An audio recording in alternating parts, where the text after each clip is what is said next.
महामेट्रोकडून नाशिकसाठी नियमित मेट्रोचा पुढाकार. नियमित मेट्रोसाठी नाशिककरांच्या आशा झाल्या पल्लवीत. मेट्रोचा अहवाल सादर करण्यासाठी बैठक घेण्याची महामेट्रोने नाशिक महानगरपालिकेला केली विनंती.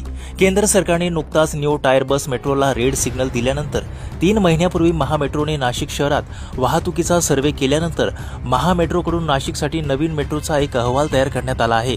त्या अहवालात 20,000 पेक्षा अधिक प्रवासी प्रति तासाला मिळत असून नाशिकसाठी मुंबई पुण्यासारखी नियमित मेट्रोच व्यवहार्य असल्याचे अहवालात निष्पन्न झाले आहे.